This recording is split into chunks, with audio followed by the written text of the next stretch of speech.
Powerless former gamer is thrust into a dangerous medieval world and bound by a magical ring to Isabella, the demon queen. Tasked with protecting her while she hides her identity and lost powers, he must survive political schemes and powerful enemies to find a way to navigate this harsh new reality. The spiky-haired fighter launches himself into the air, blades ready, aiming at the rubbery mass of a monstrous octopus emerging from the barren earth beneath him. It is the sort of high-energy introduction one usually associates with poor survival instincts. The target barely registers the impact, its gelatinous body absorbing the force like a damp sponge. When his blades fail to leave a mark, the man realizes that stabbing it is unlikely to secure a win and elects for a cautious defensive stance. Truly, a sound career choice. Isabella strides in to carve a path through the hide, yet the wound closes before the dust settles, confirming this creature is an exercise in infinite frustration. He offers a look of relief, grateful he is not currently being digested as a light afternoon snack. Naturally, Xiangyi stands amidst the chaos and concludes that brute force is a language the opponent simply refuses to speak. He begins weaving the complex, glowing threads of a magic spell known as the Ninth Layered Chain. Golden chains erupt from the foundation of the wasteland,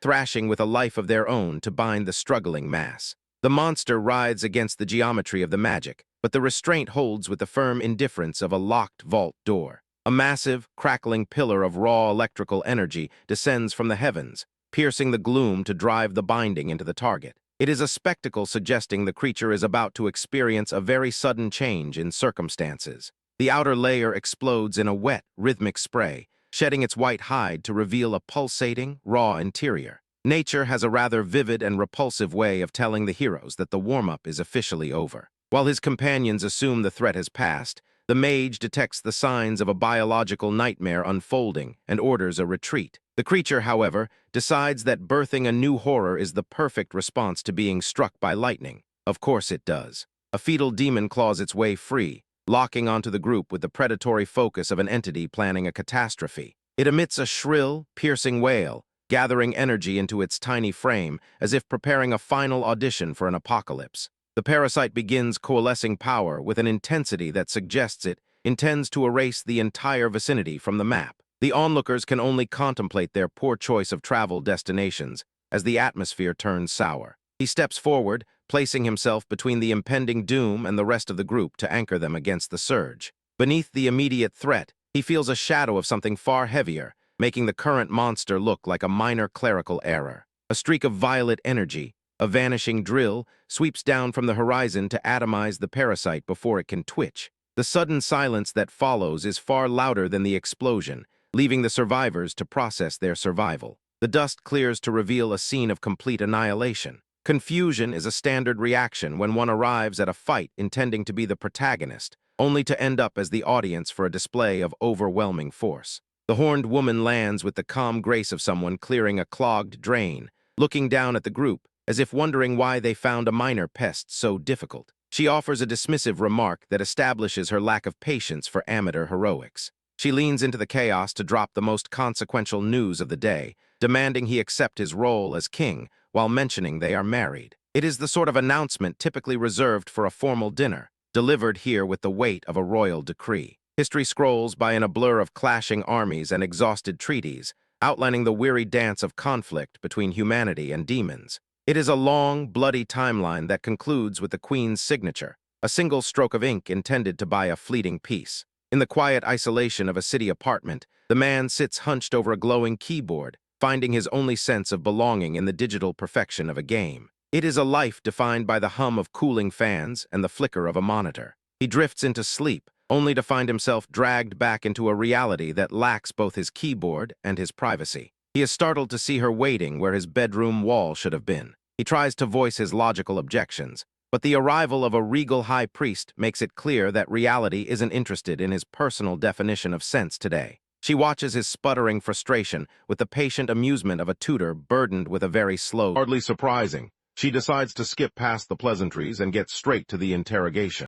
Isabella demands to know why a supposed savior lacks even a scrap of mana, her patience clearly nearing its end. The man merely observes that, given his origins, the seventh descendant of the demon tribe is likely misinformed. Naturally, he clarifies that his summoning ring was a budget acquisition from a local street vendor. a logistical detail that does little to comfort his audience. Despite the lackluster hardware, the High Priest confirms the ritual holds. Our hero is indeed the chosen protector, for better or worse. The atmosphere grows heavy with the history of a betrayal by Lillian, a turncoat who successfully drained the monarch of her power. As loyal guards perish to secure a desperate escape, the man realizes with a weary shrug that this narrative arc is agonizingly familiar. It remains to be seen if he is a protagonist or merely a plot device. In a display of social ineptitude, he proposes a living arrangement involving the monarch's own person, an observation greeted with immediate and cold hostility. While everyone weighs the encroaching threats, the point becomes moot as the magic begins to hemorrhage from her body. The timing is, as always, impeccable. A violent violet surge erupts, signaling not a surge in strength but a catastrophic unraveling of her physical form. She cries out as her limbs fracture into shimmering particles, trapped in a dissolution she is powerless to impede. This, it seems, is the climax of the current crisis. The tragedy of her disintegration, however, is quickly overshadowed by the sudden rise in local incompetence. Xiangyi watches with mild fascination as the Queen of Darkness is reduced to a state that suggests she has skipped breakfast for a full week. Her High Priest explains that this state is merely a byproduct of burning through every drop of magic to keep them breathing. Naturally. Nearby, the subordinates are busy perfecting the art of finding a scapegoat while the palace walls actively crumble. They seize upon the shirtless human male, convinced that if they bully the weakest person in the room hard enough, the invading army might simply lose interest. The primary guardian decides the only logical step is to turn himself into a sacrificial speed bump. The royal figure, however, demonstrates the classic leadership hallmark of refusing to abandon the soldiers who are currently busy tearing each other apart. The distressed bystander begins to panic, loudly suggesting that if everyone would just stop the stabbing, he could negotiate a swift return to his home planet. The subordinates, having little patience for interdimensional travel plans, decide that an immediate, violent tackle is the most reasonable response.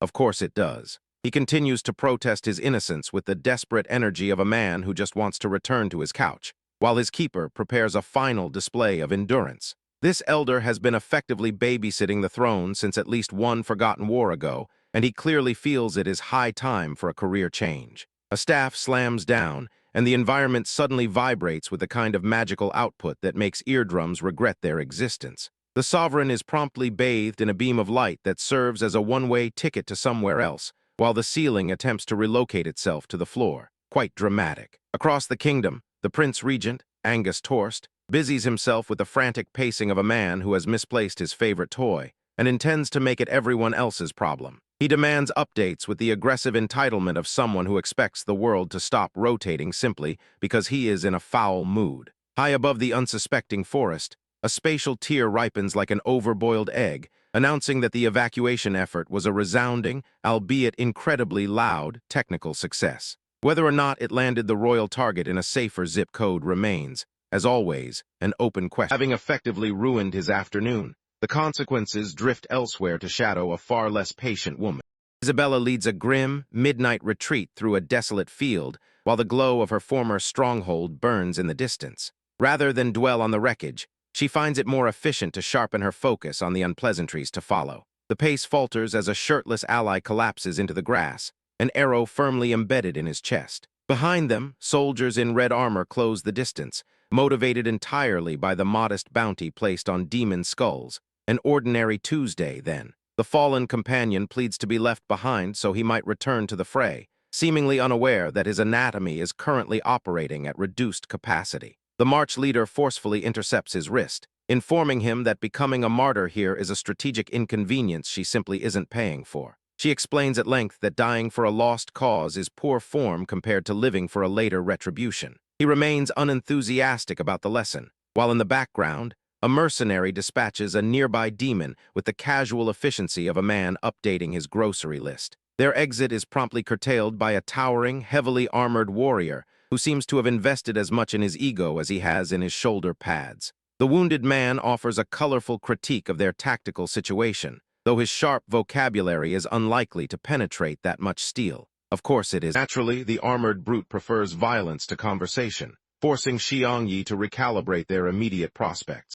Xiangyi draws his companion close, not for a romantic gesture, but to murmur the grim logistics of their survival while standing directly in their killer's path. The soldiers surrounding them operate under the convenient delusion that their captives are merely mindless commodities, already mentally pricing out their capture. Naturally, he maintains this delicate performance, offering vague nods as the lead mercenary grumbles about the minor inconvenience of royal lineages and the potential for a larger payout if they simply execute the pair now. It is the customary posturing of fools who value gold over their own survival, blissfully unaware that they are holding a leash attached to something substantially more volatile than standard stock. The mercenary raises his blade, fully intent on turning his captives into capital, until the sight of distant figures halts his momentum, as if he had collided with an invisible wall. The realization hits him with the sluggish, creeping dread of a man who suddenly understands he is about to be audited by his own superiors. Panic ripples through the group like a contagion the moment they recognize the silhouettes as elite knights from their own faction.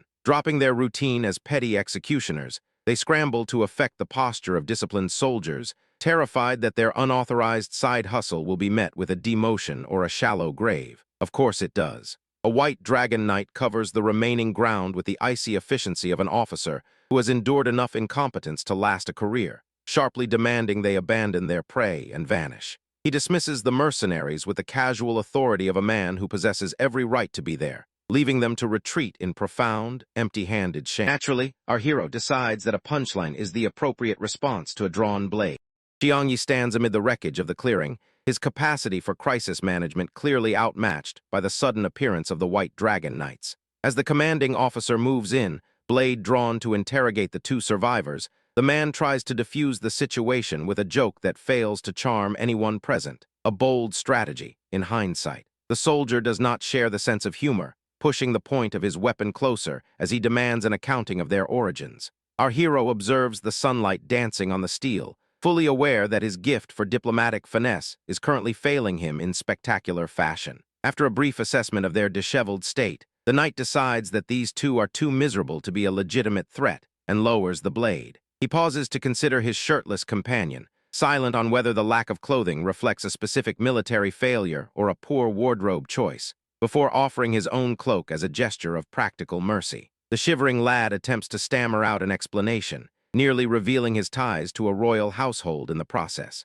Without a word, the officer adjusts the weight of the garment on his shoulders, concluding that whatever trauma produced this situation is far less pressing than the immediate risk of frostbite. It is an astute observation. The commander correctly surmises their captors stripped them of their gear purely to immobilize them. He extends an invitation to follow him to his camp, providing a much-needed reprieve from the hazards stalking them. An encounter with a helpful authority figure then. The silver-haired captive nearly lets slip that she is actually the ruler of the demon tribe, a secret that would certainly complicate their current trajectory. Fortunately, a subordinate arrives to announce the enemy retreat, drawing the room's attention away from the slip-up and leaving the pair in the company of their most viable path to safety. Reprieve is short-lived, as the city looms ahead with its usual architectural arrogance. Xiangyi clings to his charge with the desperate grip of a man who knows gravity is his only predictable enemy today. They stare up at the masonry of the capital, a collection of walls designed to make anyone smaller than a giant feel like a clerical error in the architecture of the universe. A knight intervenes, pausing their commute to demand an accounting of their suspiciously exotic names. The traveler weaves a standard tapestry of falsehoods to satisfy the inquiry, while his silent companion remains a blank slate, perfectly content to keep the specifics of her lost past to herself. A royal figure arrives, draped in enough finery to bankrupt a mid-sized kingdom, and trailed by an entourage far too eager for his approval. He commands the cavalry to retreat toward the palace gates, prompting our hero to offer a silent critique of the man's wardrobe that certainly wouldn't survive a formal hearing. Predictable vanity. It becomes clear that the military is effectively a private toy for the regent, leaving the young king to serve as little more than decorative furniture. The former queen seethes with the silent rage of someone deprived of the magic needed to settle the matter, while her protector receives a sobering reminder that his own throat remains remarkably susceptible to steel. Naturally, Isabella arrives to turn this quiet incompetence into something far more complicated.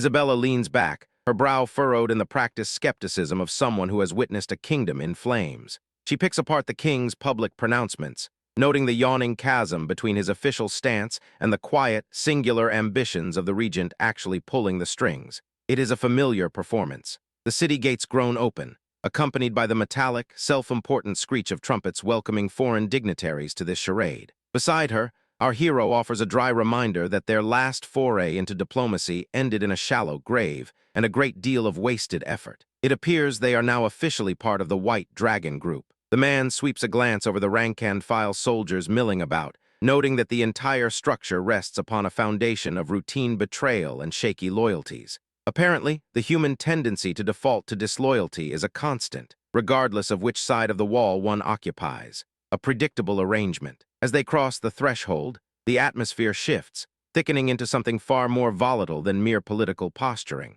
A lone rider emerges from the haze in the distance, and the shock is so absolute that it seems to strip all oxygen from the immediate vicinity. Recognizing the silhouette, Xiangyi reacts with the speed of a man who prefers to remain alive. He clamps a firm hand onto her shoulder to anchor her in place, a necessary, desperate maneuver to stop her from compromising their entire mission before the afternoon has even hit its stride. Natural. Calm is fleeting, interrupted by a less nuanced approach to communication. A red-bearded soldier halts the group, his temperament clearly ill-suited for diplomacy, and demands an audience with the sovereign. He finds the most direct way to ensure Xiang Yu hears him is a forceful elbow to the stomach, a stellar opening gambit. This display of violence comes wrapped in a tedious, boilerplate threat to end a life if any more clever tricks are attempted. Apparently, the local military operates on a strictly limited supply of patience and an even thinner buffer of professional decorum. Facing the immediate threat, our hero calmly details his former life as an enslaved man turned emperor, weaving his own history into a blunt instrument of defiance. He insists on staying with his companion, utterly unimpressed by the security protocols of his captors. The officer in charge decides that dragging them to the residence of Commander Marion of the White Dragon Regiment is the logical next step. They are marched toward a sprawling mansion, which suggests the kingdom chooses to sink its entire annual budget into real estate. Inside, Elena the housekeeper greets them with a level of formal, practiced deference that feels decidedly performative. The abrupt transition from death threats to this suffocating opulence is enough to trigger a reasonable amount of suspicion. Our protagonist, however, is far too distracted by the sudden, generous availability of pantry snacks to dwell on the geopolitical implications of his situation. He accepts the amenities with the casual enthusiasm of a man who has forgotten he is being held in a gilded cage. His companion, serving as the voice of skepticism, openly questions why they are suddenly being addressed as royalty despite possessing no current leverage. It is a valid inquiry, though one the staff is clearly paid far too handsomely to actually address. Naturally. In the throne room, the king offers effusive praise to Gyuro Dita for a lifetime of loyal tutelage. The atmosphere curdles instantly, however, when the topic pivots to accusations of treason and the systematic subversion of royal commands. It becomes clear that the kingdom's grand design for a peaceful demon alliance was sabotaged by a rogue attempt to assassinate the demon queen. The regal facade is slipping, revealing the messy, failed reality of schemes that simply did not last. Naturally, Arthur's failure to deliver peace only invites the expected chorus of shrieking bureaucrats.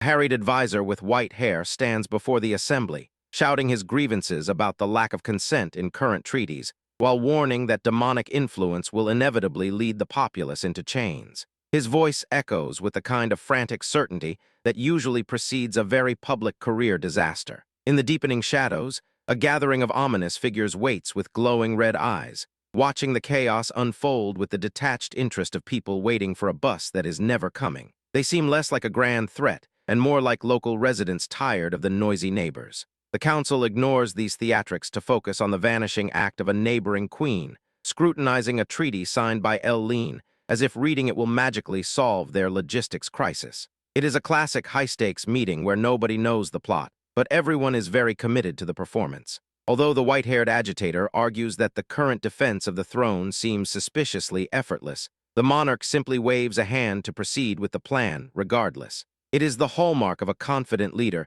who has clearly never read the fine print on a demonic contract. The scene shifts to a bath where Xiang Yi's spouse, Isabella, drifts through the steam, pondering her identity in a world that seems increasingly confused about whether she is a goddess or a liability. She scrubs away the stress of the day, fully aware that being a demon ruler is significantly less relaxing than the brochures promised. The moment is interrupted by a dark-haired commander who strolls in clutching a golden ring that once belonged to his mother, offering it like a peace offering that might actually fix his lack of social boundaries. He has brought an heirloom along rather than a decent excuse. By the poolside, the man admits he never intended to make his stay a permanent arrangement, though he concedes that the previous events have been surprisingly entertaining for a professional soldier. He treats his own life choices with the breezy indifference of a traveler deciding whether to check out of a hotel. The Queen acknowledges his return with the guarded expression of someone who knows that any gift coming from this particular individual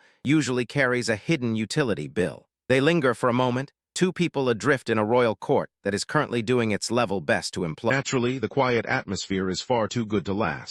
Yi sits in the steam of the hot spring, endeavoring to project the air of a non-threatening civilian despite the looming presence of a commander. He promptly undermines this effort by murmuring a name he ought to have kept to himself, pivoting into a sudden, awkward appraisal of the soldier's scars to distract from his own galloping heart. Naturally, the officer is not entirely distracted, promptly offering to look into his companion's murky heritage. Our hero responds with a hastily constructed tragedy involving a lost brother and a convenient history of blunt force trauma, weaving the lie with the surgical precision of a man who knows the alternative is likely fatal. The tone shifts from interrogation to the bleak realities of the world, detailing the plight of the enslaved and the fragile prospect of a peace treaty. He listens with an intensity that seems, to the casual observer, like genuine empathy, though he is merely calculating how these geopolitical tremors might provide cover for his current dilemma. His companion then delivers the sort of news that renders further bathing impossible. A rebellious minister has seized control,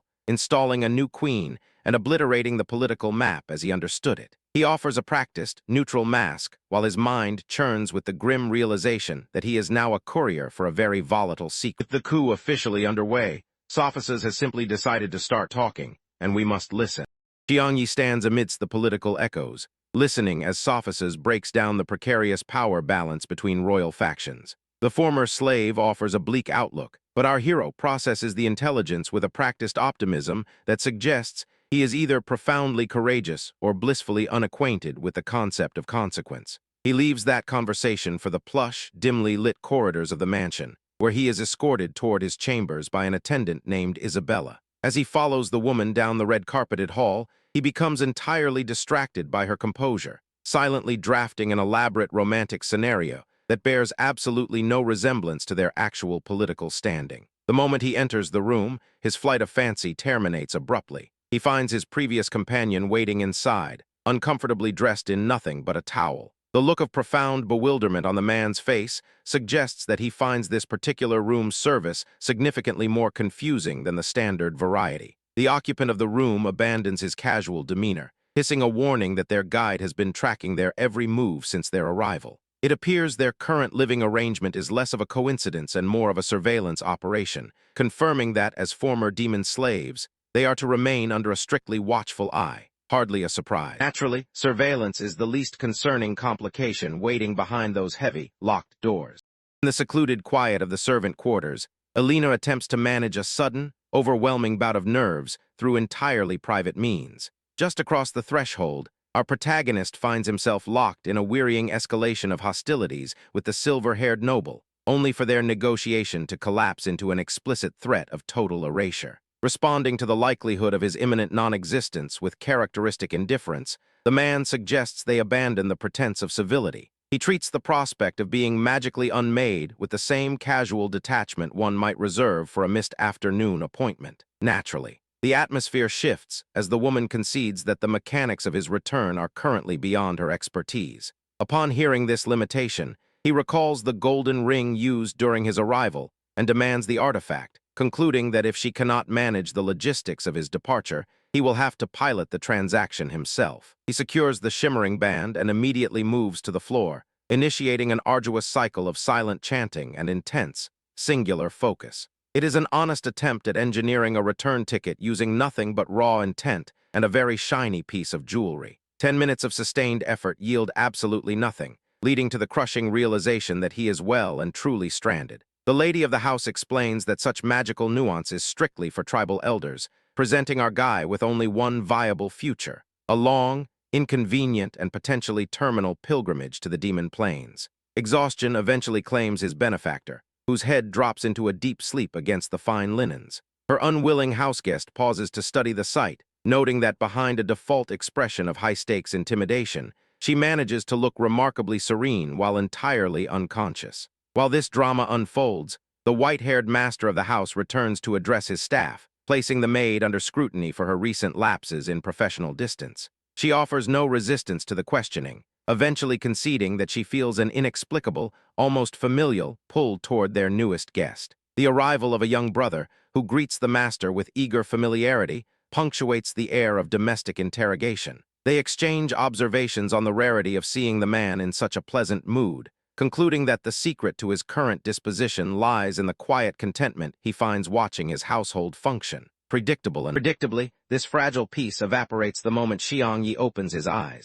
Xiangyi wakes in an empty room, mildly perturbed by the absence of his companion. A servant materializes to explain that his current attire was curated by the master of the house, a sentiment delivered with such earnest gravity that our hero can only listen in stunned, immobile silence. Naturally, he dresses with the tepid enthusiasm of a man whose primary goal is simply not to die today. After locating the diligent Alina, he follows her directions toward the sprawling gardens, managing to affect an air of purposeful capability while internally conceding that he is entirely lost. In the distance, the archer stands in profound concentration, seemingly unbothered by their precarious political standing. She lets an arrow fly with clinical precision, the shaft burying itself deep into the bull's. For a moment, he considers the futility of even attempting to pick up a bow himself. He approaches Isabella and offers a compliment as hollow as a scheduled weather update. She barely acknowledges the gesture, her attention returning to the string, her stance a masterclass in efficiency that makes his apparent lack of survival skills seem like a regrettable life choice. A barrage of arrows strikes the target center in a rhythmic display of boredom or latent hostility. He stands there nursing a sudden, quiet regret for his earlier, overly confident commentary, until the return of their guide provides a merciful interruption with news of breakfast. The trio settles onto a quiet terrace for a morning meal that possesses an air of civility entirely unsuited to two people currently sitting on a mountain of high-stakes secrets. They discuss the logistics of evading local tribal factions, with the casual detachment of people scheduling a weekend outing. Their host's employee offers a helpful tutorial on local customs, operating under the delusion that learning which fork to use for dessert is a viable strategy for avoiding an execution. The protagonist declines the lesson, noting that they prefer the relative freedom of independence to becoming a permanent, complicated guest. The discourse takes a turn toward the domestic when his companion insists he contribute to their household labor by preparing a meal. He receives this news with a look of profound, internal stillness, realizing that his utter inability to cook is now a more immediate threat to his life than the faction's hunting. Fortunately, escape from the kitchen is usually as simple as changing one's career trajectory entirely. Capital's most esteemed academy offers a shortcut to prestige, promising a seat among the kingdom's elite to anyone who qualifies. History, it seems, has long favored the sort of institutional order that began when a dragon first deigned to trade survival for architecture. In a secluded garden, a former slave named Safagasi leans over a table, pressing her case for admission with the earnestness of the desperate. The man listening, a leader with a frantic internal life, finds himself staring at the prospect of returning to the demon tribe while she talks of mastering arcane combat. The discussion drifts into a demand for retribution against those who once held the whip over her. Recognizing that his own carefully constructed survival depends on not being dragged into a vendetta, he suppresses his rising panic and provides a diplomatic lie to ensure they remain on the same side. Even after he attempts to gently steer her toward a less volatile career, she stands her ground with a stubborn intensity. As our hero shouts her name, trying to keep frustration in check, it becomes clear that her motivation is something far more persistent than mere revenge. He pivots to a grand performance, delivering a sweeping speech about the moral imperative of protecting the weak to honor past kindness. Through the lens of his skepticism, the observer watches him weave this tactical fiction with the practiced ease of an expert. Seeing his performance accepted, he concedes to the enrollment, offering a thin, paternal smile. He observes that she possesses significant potential, provided one ignores the fact that her current combat proficiency is roughly equivalent to a piece of lawn ornamentation. He cannot resist closing with a suggestion that her talents might be better suited to the kitchen than the front lines. The girl visibly wilts under the remark, mortified at the prospect of trading a sword for a ladle. The pair eventually reaches the academy gates, only to learn that their scheduling puts them in the category of late-season arrivals. Administrative inconvenience is, of course, the traditional herald of any doomed academic pursuit. An instructor begins detailing the 9 branches of the school, delivering a lecture so needlessly complex it serves as a masterclass in obfuscation. Sensing his own limited patience, the man shifts his attention toward Akril, a nameless assistant delegated to shepherd them through the red Alas, Xiangyi discovers that his tour guide is the least of his immediate professional concerns. Like Yaso stands before his restless class, radiating the sort of unearned confidence only a career instructor can master. He decides that Xiang Yi is the perfect candidate to test his latest theory on shadow strength. The man steps forward with the reluctant gait of someone who knows exactly how this is going to end, as his teacher offers a stone like it is a precious relic rather than a simple prop for a parlor trick. Instructed to unleash his full potential against the solid weight of a nearby statue, our hero finds himself in an awkward position where he must balance survival instinct with an absurdly specific set of instructions. He takes a breath, winds up his arm, and channels a frankly unnecessary amount of energy, appearing entirely too focused for a lesson that will surely end in property damage. The statue yields in a spray of stone dust as if it were carved from nothing but hope and bad architecture. Yet the tragedy occurs in his other hand, where the humble rock is pulverized into fine powder. He stares at the wreckage, realizing his control is non-existent. A predictable outcome for someone who habitually overstates his own power, naturally. The instructor sighs, unimpressed by the destruction. He shifts from a drill sergeant to a pet shop owner, handing over a tiny, confused bird as a more delicate test object. The student takes the creature with the trembling hands of a man who knows he is about to become an accidental bird murderer, despite his best efforts to look like a competent trainee. As the technique is demanded once more, blue energy swirls around his fist while he clenches the defenseless bird with entirely too much enthusiasm. He throws the punch as if attempting to lobotomize the atmosphere, clearly hoping that sheer volume will compensate for this complete lack of surgical precision. It does not. The resulting explosion serves as a loud, unnecessary punctuation mark to his failure. When the dust settles, the teacher stands completely unbothered, merely holding the bird as if it had never been in any danger. The creature seems more confused than traumatized, proving that even a massive blast is just another Tuesday, provided you have an instructor who is inexplicably made of plot armor. As the bird flaps away to find a saner environment, our guy collapses in a heap of exhaustion, having survived the lesson without causing an international incident. A brown-haired male arrival steps into the clearing, blissfully ignoring the fact that the goal was to preserve the test subjects rather than vaporize them, and offers a rare compliment on these chaotic capabilities. The new arrival introduces Isabella, a student whose sudden appearance sets the teacher on edge. He begins to question her motives with a hostility that feels remarkably scripted. She stands there, entirely unbothered by the sudden shift in atmosphere, while the surrounding air grows heavy with the kind of performative intimidation that usually serves as a prelude to a very tedious exercise. Her tormentor decides to deploy his signature fear aura, a supernatural pressure meant to cow the weak and keep the rest in line, but she barely notices the attempt. Instead of folding under the weight of his ego, she calmly requests an audience with the magic or swordsmanship staff, rendering the entire display of pressure remarkably ineffective. Her refusal to play by the rules leaves the instructor visibly annoyed, so he pivots his attention toward the man, correctly guessing that he is better suited for a path involving significantly less grace. As the psychic weight remains, our hero concedes the point, admitting that simply standing upright is currently the absolute limit of his capabilities in the face of such relentless, unnecessary intensity. Accepting defeat turns out to be his most logical and least dignified decision of the day.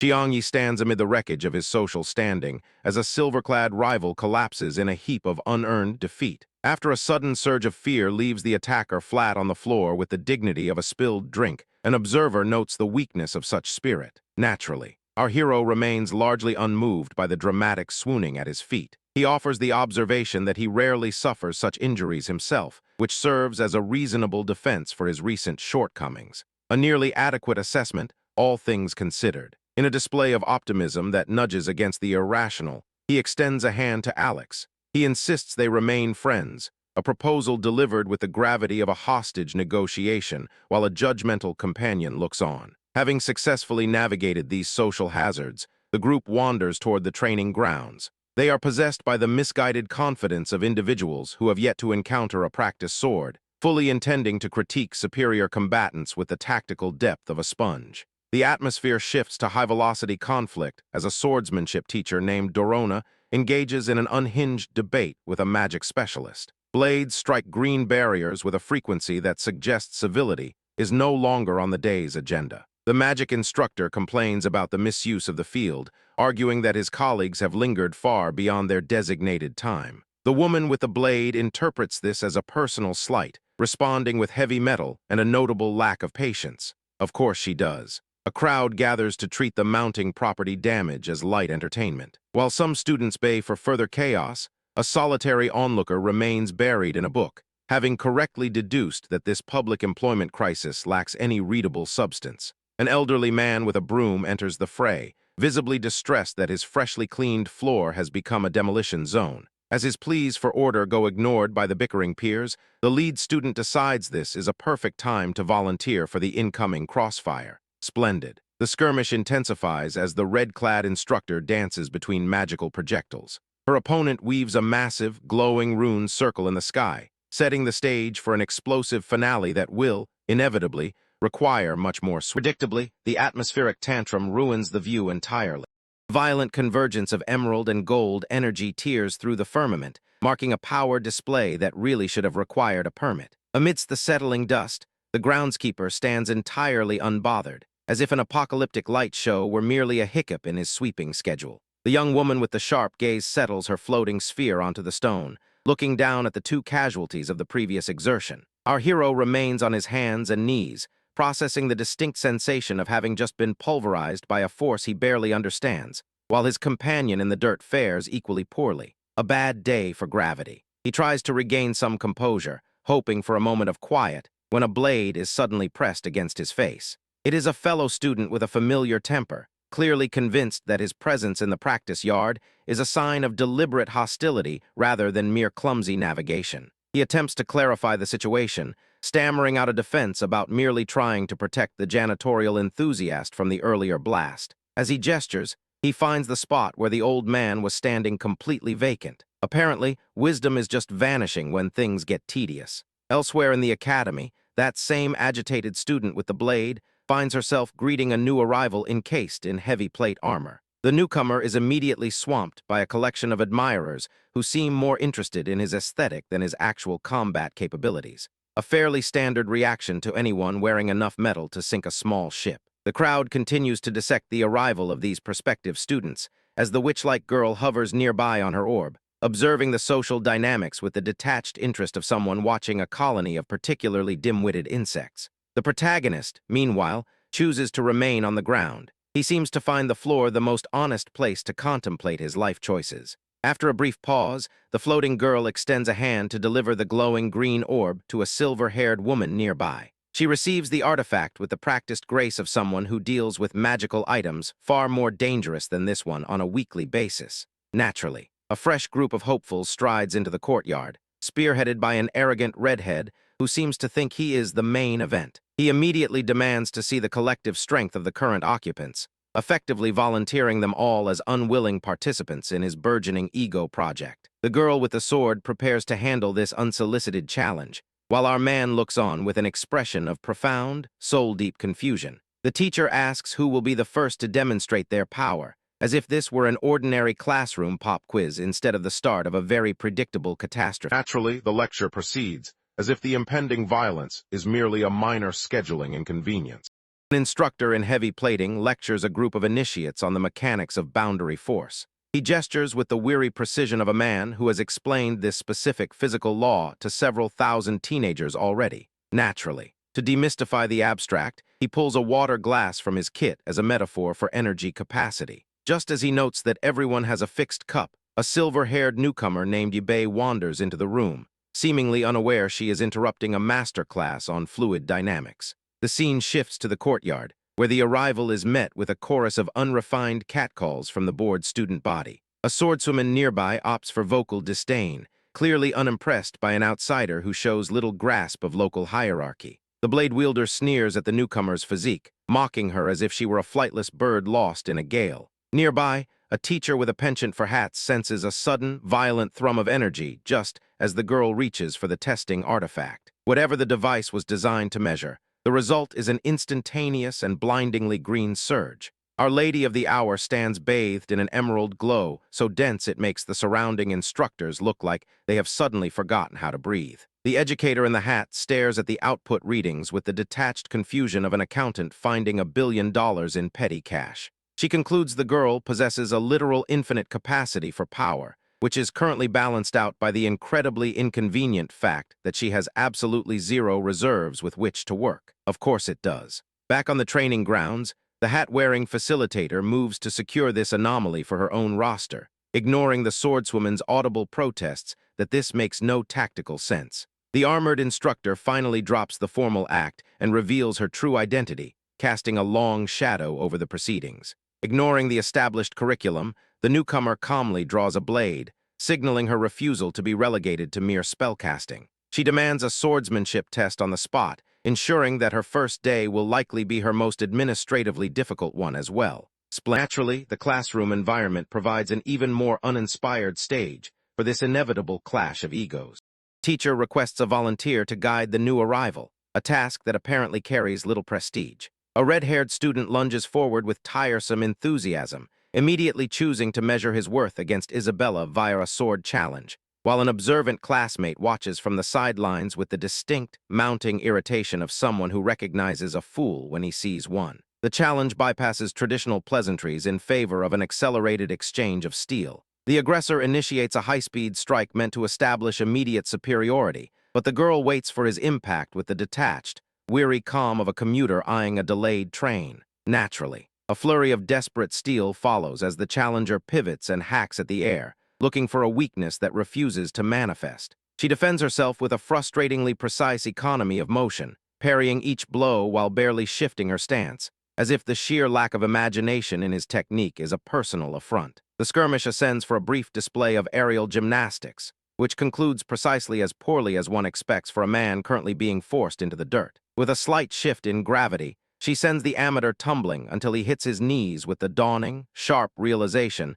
that he has severely miscalculated his standing in the food chain. As the assembly erupts in boisterous praise for her quiet competence, the victor brushes off the commotion with a look of profound, soul-crushing boredom. Beside her, the individual who initiated this entire spectacle stands in a state of mounting, impotent rage, a frustration so genuine it seems to manifest as visible flames upon his person, as if he might spontaneously combust for lack of a better way to express his midlife crisis. Naturally, his internal tantrum is interrupted by someone far more interested in violence than bruised egos.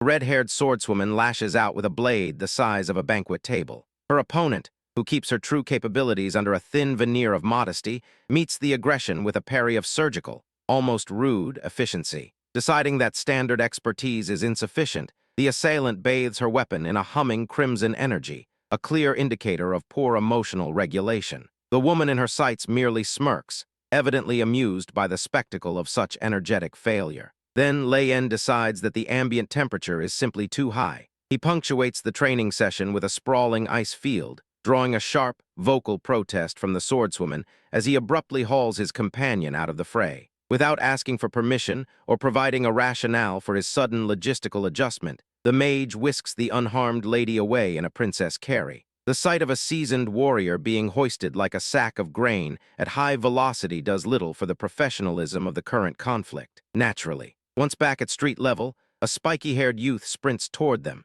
expressing profound gratitude for the rescue of his wife with the frantic relief of a man who has narrowly avoided a domestic disaster. Our mage stares back in silence, slowly realizing he has been drafted into a romantic subplot he never applied for. While they process the situation, the swordswoman is hauled before a supervisor in a red vest to account for her unauthorized use of energy. She attempts to cite self-defense, but the explanation is received with the weary, bureaucratic detachment one usually reserves for a misfiled tax return. Predictably, her defense earns less interest than the source of her rather violent pedigree. Lei En informs a colleague that Isabella possesses a curious magnetism, suggesting she has mastered some subtle art, though the room is more focused on the fact that her swordsmanship was trained by a legendary figure. The onlooking students seem suitably impressed by this revelation. Naturally, a teacher in a witch's hat abruptly halts the professional praise, arguing with significant volume that channeling such raw talent into magical studies would be a tactical error. The two instructors promptly descend into a spirited territorial dispute over where their student belongs, as if she were a piece of misplaced property. Before the argument can reach its natural, inevitable conclusion, Xiangyi strides into the center of the fray. He demands that the witch instead put his own magical proficiency to the test, convinced that interrupting a duel to showcase his complete lack of experience is a sensible life choice. Of course it does. Our hero stands in the courtyard gripping a glowing green orb, bracing his frame as if he intends to coerce the laws of physics into obedience by sheer force of will. He radiates the quiet desperation of a man who believes destiny is about to name him a world saver, rather than a student merely struggling with a basic aptitude assessment. 3 minutes of strained silence pass, during which the orb maintains the dull, uninspired complexion of a pebble at high tide. It becomes evident to everyone present that the universe has no intention of granting him power, a fact the surrounding class confirms with immediate, vocal mockery, while the teacher watches with the weary indifference of one observing lukewarm tea. The witch concludes the exercise with clinical detachment, labeling the failing student as professional-grade lumber, entirely devoid of the force required for magic. Left standing in the wake of this assessment, he finally confronts the reality of his own limitations, while the rest of the academy moves on without him. Splendid. Still, he finds the criticism far less daunting than the silent fury brewing right beside him. Xiangyi stands amid mounting tension, processing pointed insults regarding his lack of combat aptitude while privately weighing the merits of a career in the kitchen. Beside him, his wife radiates a murderous intensity sufficient to wither the local critics. Naturally, after a polite enough retreat, our hero bids the lady farewell and sets off with an armored companion to explore other vocational options. He adopts an air of unbothered detachment, shuffling past the vocal detractors as if they were merely part of the scenery. The pair traverses the academy grounds, passing recruitment posters that stir a silent debate on the relative values of blades versus spells. Overhead, a woman with a penchant for hats and magical flight glides along, blissfully indifferent to the pedestrian traffic below. His companion delivers the news with the sterile precision of a tax auditor, noting that without an internal supply of boundary force, the man's career prospects are effectively limited to manual labor. He digests this limitation with the weary expression of a person who expected slightly more upward mobility than dishwashing. They eventually step into the forging branch, a dusty chamber where students sit in a unified state of artistic concentration. It is a quiet, industrious scene, at least until the door clicks open to let the outside world encroach upon their bubble of productivity. He pauses to inspect a technical drawing held by one of the pupils, his eyes crinkling in silent appraisal. It is an aesthetic critique delivered without a word, though it is clear the standard of draftsmanship on display fails to meet his exacting internal requirements. Of course it does. An official intrusion follows as he loudly announces his arrival as a potential student, concluding the quiet study session with the grace of a falling anvil. The room responds with a mixture of irritation and alarm, as if the local peace had just been revoked by his mere presence. Splendid. Naturally, the fallout of this intrusion is met with a swift and entirely predictable intervention. Xiangyi stands among his peers, his usual composure rattled as the arrival of an instructor named Mr. Martin interrupts the relative peace of the classroom. Curious whispers ripple through the room regarding his history as a former slave, a detail that leaves his classmate, Sophocles, looking at him with the sort of wide-eyed fascination typically reserved for artifacts in a museum. The instructor draws a fluorescent green pen from his pocket, waving it with the confidence of an illusionist, before the object begins to ripple and harden, spontaneously manifesting into a functional steel blade. Our hero watches the stationary-turned weaponry with a furrowed brow, finding it difficult to reconcile such a feat with his understanding of the world, and asks if this is merely another variety of spellcraft. Ignoring the interruption, the man drops to his knees to trace a complex blueprint onto the floor, punctuating the activity with a sharp command meant to animate his drawing. Blue energy erupts from the pen tip with a frantic, pulsing hum, leaving no doubt that the fundamental laws of physics are being politely asked to step aside for the afternoon. A bold choice for property management, certainly. The diagram solidifies into a physical weapon with a golden hilt, which the teacher retrieves from the tiles as if he were simply tidying up stray office supplies. He presents his dual blades like a proud hobbyist, insisting this process is an exercise in forgery rather than magic. He credits the result to gold alloy crystals, a technicality that makes the entire endeavor sound like a lecture on industrial manufacturing. Sophocles beams at the display, clearly impressed, though few others seem to grasp that they are witnessing a casual subversion of reality for the sake of a weapon demonstration. When asked by his student if such a versatile tool might be repurposed to conjure manure, the professor remains entirely unfazed, pivoting instead to a dry, meticulous breakdown of alloy crystal grating. The persistent student attempts to bridge the gap, inquiring once more if these materials are truly independent of magical influence, still hoping to find a single, coherent rule in a world that operates on whim. Predictably, his search for logic ends here, in a room full of people waiting to fail. Xiangyi sits among a room of aspiring mages, listening with practiced indifference as the instructor classifies the student body as essentially useless lumber. Rather than wilting under the weight of his own stated lack of internal energy, our man finds this assessment oddly encouraging. It is, he decides, a promising start to a plan he has yet to finalize.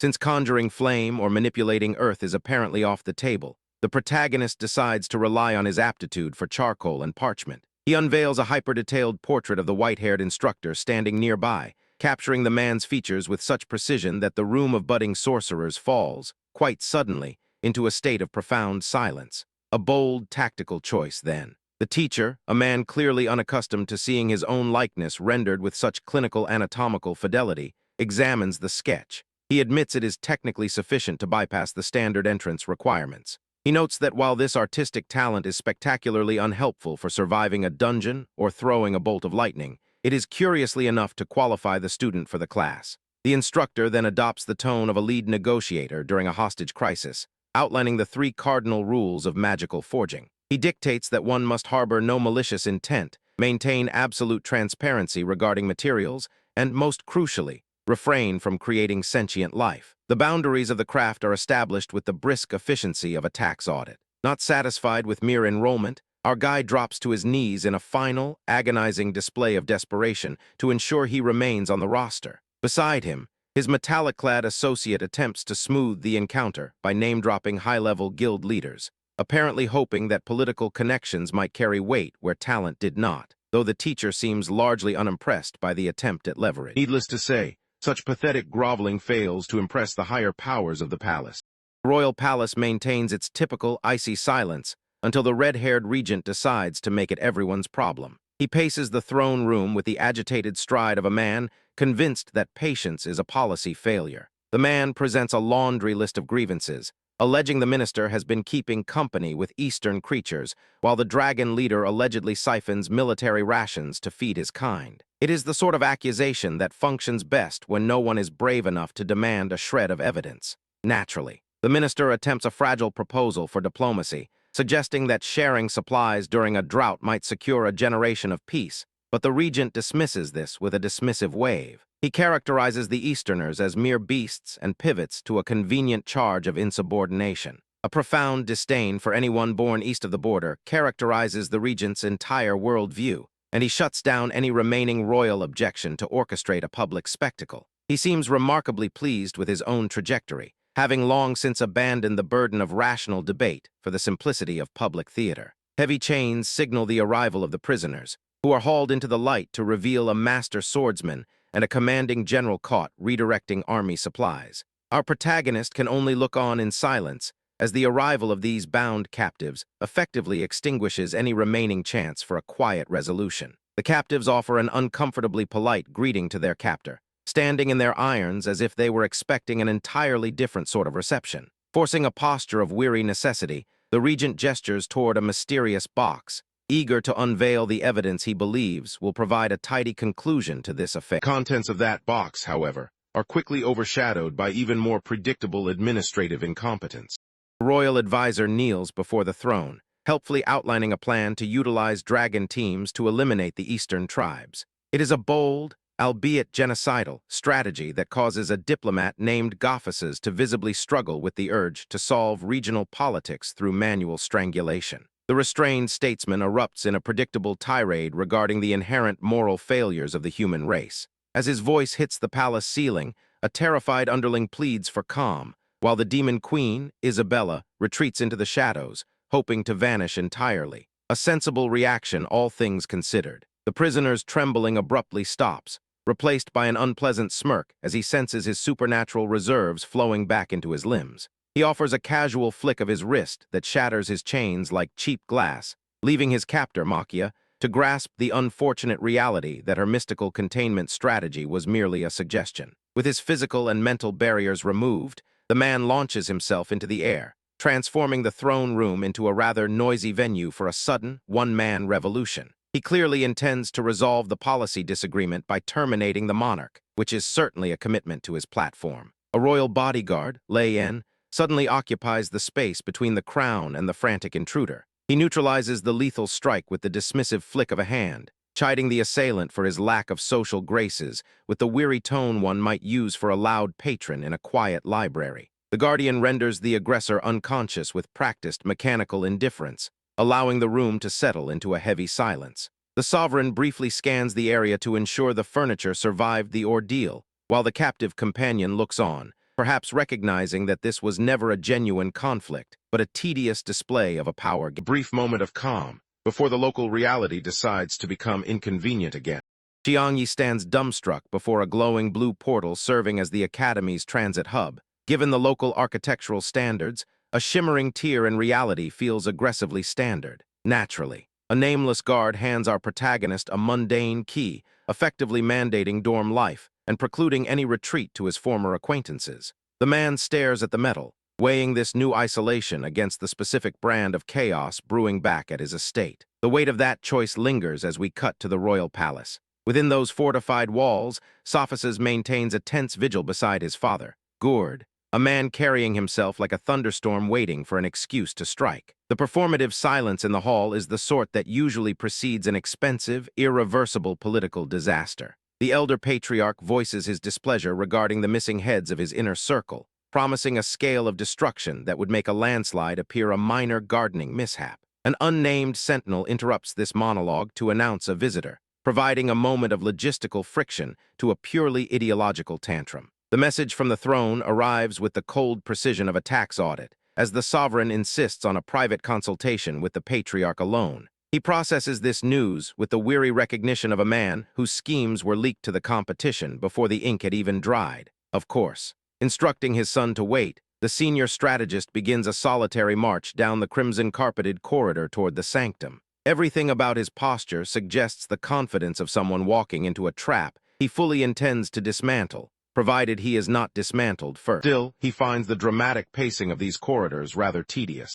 The sun dips below the horizon, signaling that the time for polite diplomatic posturing has effectively expired. Sophocles strides through the grand hall, his boots marking a rhythmic path across the stone before he stops and pivots, wearing a smirk that suggests he finds the entire situation immensely entertaining. Naturally, he stands his ground, insisting with tiresome conviction that his brothers-in-arms exist as a necessary barrier between the royal family and these insufferable vultures. Opposing him, a man known as Sato counters with tedious precision, arguing that the current monarch is far too young to manage the kingdom, meaning the duty of command rightfully belongs to the regent instead. The Guardian's earlier confidence evaporates, replaced by a sudden flicker of alarm as the gravity of the situation takes hold. His challenger leans into his personal space, abandoning the structure of debate to offer a cold, terminal observation that any further attempt to interfere will be met with the man's permanent exit from this realm. A bit drastic. In a moment of forced defiance,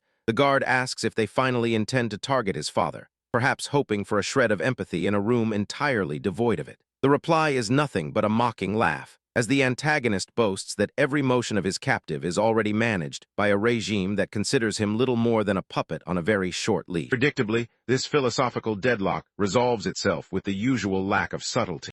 The white-haired swordsman lunges at his black-clad opponent, the air thick with the sort of aggressive posturing that suggests he finds the other man's current life goals deeply offensive. As they spar, he sneers about the state of the capital and the local regent, while the target of his blade simply endures the lecture with the patience of a statue. A perfectly tedious start to the day. Far from the theatrics, Xiangyi slips through the Academy's residential wing with the quiet desperation of a man who knows he is in the wrong zip code. He pauses at a locked door, fiddling with the mechanism until it yields, revealing a room where the former Demon Queen stands in a dress that looks entirely too fragile for a combat scenario. He pauses, taking in his surroundings and wondering if his penchant for unauthorized entry is a genuine talent or merely a fast track to his own demise. Standing there like a trespasser in a boutique, He realizes that being a stowaway in the high society wing is not, perhaps, his most refined strategic maneuver. She turns around, displaying none of the panic our hero surely expected to provoke. He braces for a lethal retaliation that never arrives,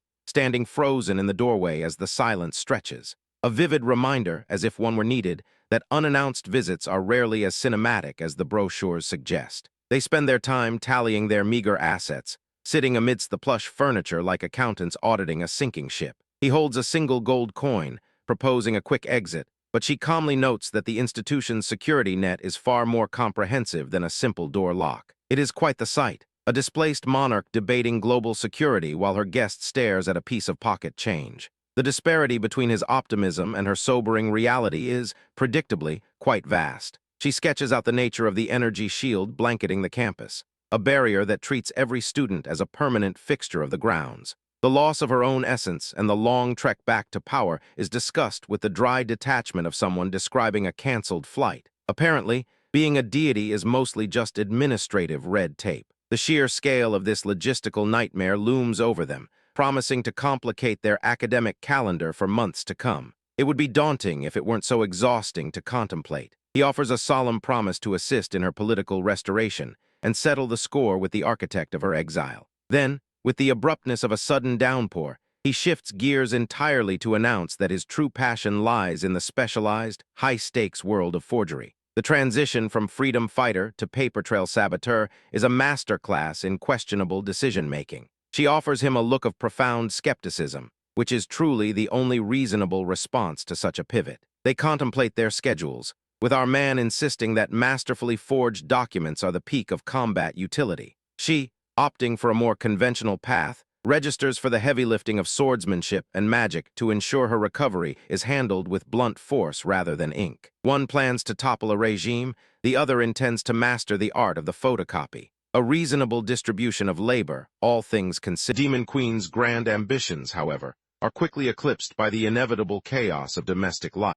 Isabella confronts Xiangyi with the weary irritation of a woman whose patience is functionally extinct. She demands to know why he has claimed to be her husband in public, while he responds to her indignation by lounging on her bed with a smirk that suggests he finds the impending social fallout perfectly charming. He ignores the mounting tension to focus on a glowing quill, an item of suspect origin that rearranges reality whenever he bothers to commit ink to paper. While he debates the limits of this newfound divine bureaucracy, a shadowy entity manifests behind them, rendering their private study session a rather public exhibit for the unseen. The atmosphere shifts abruptly when a rabbit-eared intruder makes its presence known, prompting an immediate defensive reflex from the woman. She draws her blade against the dark shape, seemingly unbothered by the fact that supernatural home invasions have become a standard, tedious feature of their residential living. With the stowaway dispatched, the room suddenly feels populated by a silent, stone doppelganger now standing guard by the bed. Its presence,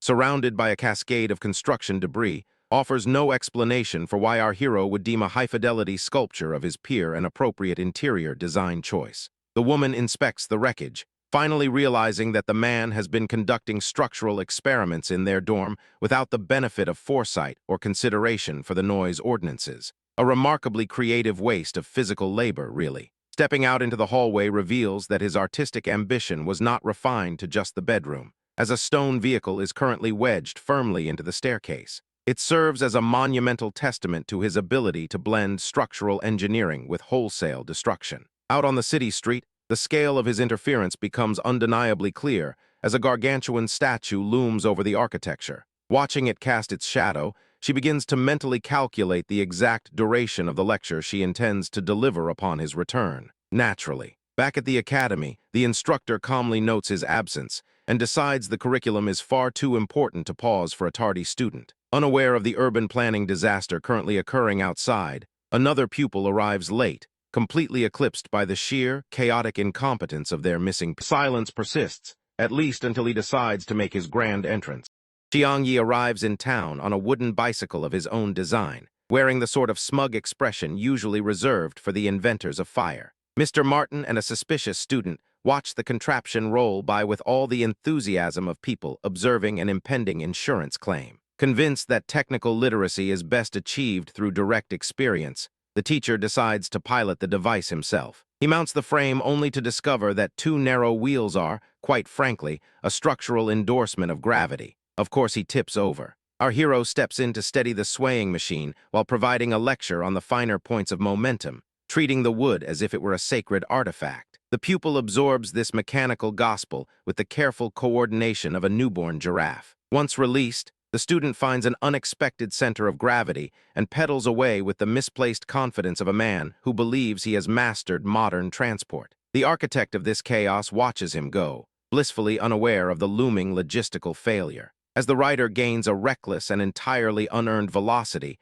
our guy experiences a sudden, chilling epiphany. The design is missing a brake mechanism. The vision of a glorious engineering career dissolves into the mathematical certainty of an impending collision. Predictably, the experiment terminates against a tree, leaving the prototype as a splintered pile of kindling. When the rider offers a sheepish apology for the debris, the creator brushes off the carnage with the practiced arrogance of a man who views his failures as merely speculative. When the student suggests an immediate follow-up project, reality finally intervenes. The supply of rare, magical stone is entirely exhausted, leaving the visionary with a pile of scrap and the distinct, unwelcome prospect of having to do actual work. Naturally, his disappointment is short-lived, as the arrival of a new visitor demands his immediate attention.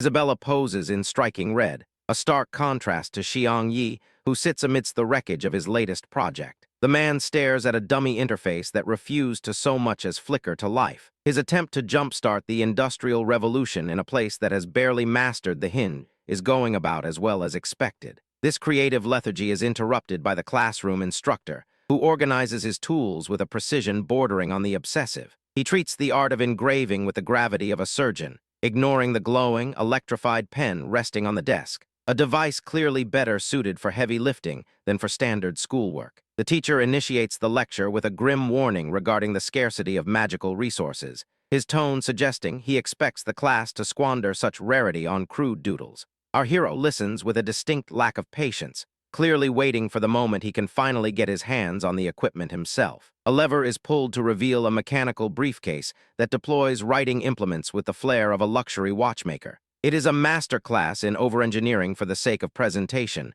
featuring tiers of pens that rise up with silent, rhythmic efficiency. Splendid. The instructor explains that these pens are essentially glorified containment vessels necessitated by the volatile essence contained within. The reborn artisan looks on, realizing that his own previous experiments were likely seconds away from a career-ending explosion. A historical aside reveals that dwarves once used these stones in hammers, treating magical artifacts like common hand grenades. The visuals confirm a bygone era where craftsmanship involved significantly more collateral damage to one's own anatomy. Naturally, finding the concept of mere drawing as a medium for creation a bit quaint, the protagonist decides to address the elephant in the room. He raises his hand to inquire about the logistical origins of these stones, immediately dragging the academic discussion into the realm of messy geopolitical exploitation. The teacher clarifies that the minerals are aggressively harvested by a military unit using a dragon's residence as their personal bank. It is the perfect setup: infinite power, immediate lethality, and a 10-coin price tag for a stone that will almost certainly cause more trouble than it is worth. The lecture ends on that. Naturally, the lecture soon pivots from tactical grand larceny to the soul-crushing banality of tuition costs. The instructor begins his lesson by detailing the immense cost of magic stones compared to basic rations, a revelation that forces the students to confront the fiscal reality of their education. He explains that these extra functions are essentially redundant, a point the class accepts with the weary resignation of those who have already spent their entire annual budget. With practiced showmanship, he produces an array of aqua, purple bolt, and fire crystal varieties. The elements are displayed with the gravitas of a high-end storefront, each carrying a price tag reaching 500 gold coins, turning a routine technical lecture into a grim seminar on extreme wealth management. Truly, a cost-effective hobby. The man pivots to the habits of the wealthy, noting how affluent mages treat these stones as a convenient surrogate for actual talent. He caps this observation by brandishing a pale moon stone fixed to his own writing implement, announcing that the artifact is entirely unique among humans. The statement lands with the subtlety of a localized earthquake. Our hero, previously fixated on the mundane logistics of survival, begins drafting a mental blueprint for a future as a despotic sovereign. He is currently busy populating his imagined kingdom with a lady of refined appearance, effectively treating the lesson as a brief intermission in his budding, delusion-based power trip, as one does. The narrative briefly retreats to the past, offering a glimpse into an era when the instructor possessed both a full head of hair and a singular sense of ambition. He is shown arriving at the reclusive dwarf tribe to master the dark arts of weapon forgery, standing in a workshop that has clearly seen far more rusted iron than natural light. He recounts how those collaborative breakthroughs earned him the Pale Moon Stone he now treats as a casual desk accessory. Furthermore, he claims to have utilized that very power to forge the formidable city walls, an architectural flex that leaves the student staring in vacant, open-mouthed astonishment. Quite the hobby indeed. The mood shifts when it is revealed that the stone functions by siphoning the user's consciousness rather than material resources, a detail that bears all the hallmarks of a permanent exit from reality. A vocal classmate breaks the tension, observing that the educator might be safely immune to any such danger given his apparent lack of complex internal processes. The students divert their attention toward an antique portrait on the wall, fixating on a golden-haired, dashing subject from history. They seem perfectly content to admire the frame while failing to draw the simplest line between the photograph and the bald man standing directly in front of them. The mystery remains, remarkably, a mystery. Reprieve is short-lived, as the arrival of a carriage promises a much louder form of disappointment. A young man with flowing silver hair paces the stone courtyard of his family estate, eyes locked on the driveway as a carriage lumbers into view. He has spent the morning anticipating bad news, and as the vehicle finally halts, the heavy silence suggests his expectations were entirely accurate. He reaches out to steady an elder with a white beard, seeking some reassurance that their clan isn't sliding into total irrelevance. The old man refuses to meet his gaze, his face contorted in a jagged, silent misery that makes the impending disaster feel remarkably tangible. Without preamble, the mentor shoves the youth aside and shrieks that their entire enterprise has folded. It is the type of professional meltdown one expects when the ledgers stop adding up and reality finally demands an audience. Of course it does. While the veteran retreats to the stairs to indulge in a bout of hysterical laughter, insisting that their fate is immutable, the silver-haired protagonist watches him with a mixture of concern and bewilderment. He seems to have missed the memo on resignation. Elsewhere, a swordswoman stands blindfolded in the center of a training arena, parrying incoming projectiles with a rhythmic, bored precision. She handles the barrage of lethal blades with the same mild, long-suffering irritation most people reserve for a malfunctioning household appliance. When the instructor offers a rare word of approval, she peels back the blindfold to reveal eyes still sharp with focus, though her skin is damp with the labor of an extended session. She treats exhaustion as an optional suggestion. Naturally, the mentor's advice regarding her health appears to have evaporated immediately, as she joins another figure in swimwear, looking far more prepared for a leisurely afternoon at the coast than a rigorous training regimen. This goes about as well as one might expect. Stepping into the relative silence of her quarters, the combatant stops cold, confronted by two women who remain unnervingly still. A cursory glance confirms they are not surprise guests, but stone statues, abandoned in a space where they clearly have no business being. Naturally, the statues are the least of his concerns once Isabella finally catches up to him. Xiangyi stands before his peers, holding forth on the revolutionary potential of steam-powered machinery, as if he weren't surrounded by magical lethality. He is deep into a breakdown of pressure release valves when a swift, practiced kick from Isabella lands square in his midsection, effectively ending the lecture. Naturally, the following morning, our hero is back at his hobby, pedaling a two-wheeled wooden contraption with the confidence of someone who hasn't recently been assaulted for his enthusiasm. Despite the threat of bodily harm from his royal guardian, the inventor looks entirely pleased with his mechanical bicycle. Of course he does. He lets his mind wander toward grand, oversized mechs and iron carriages, imagining himself as a titan of industry who will eventually make that lady regret every bruised rib. He is blissfully charting his path to glory when the familiar, heavy-handed intervention of his minder reminds him that pride is a short-lived luxury. Splendid. Across the campus, the nervous lad in spectacles is openly panicking about their missing instructor, wondering aloud why the man would vanish into the dangerous mines. Just then, our protagonist rolls into view on his bicycle, having returned from his illicit supply run to the stone-rich territories.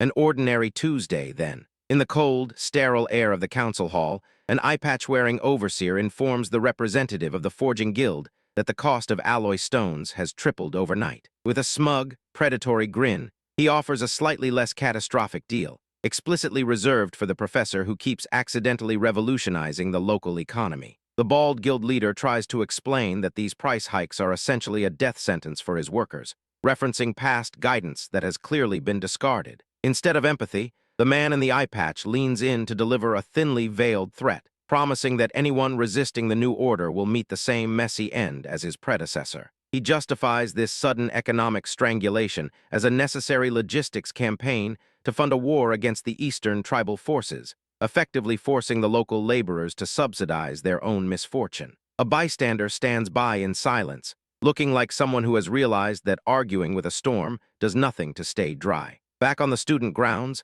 the terrified boy explains to his friends that the teacher bypassed the markets entirely because he refused to pay the extortionist rates. The realization leaves the group in a heavy silence as they finally understand the man has ventured alone into the dragon-infested depths to secure resources the hard way. Predictably, his moral stand earns him nothing but a very immediate and very violent problem.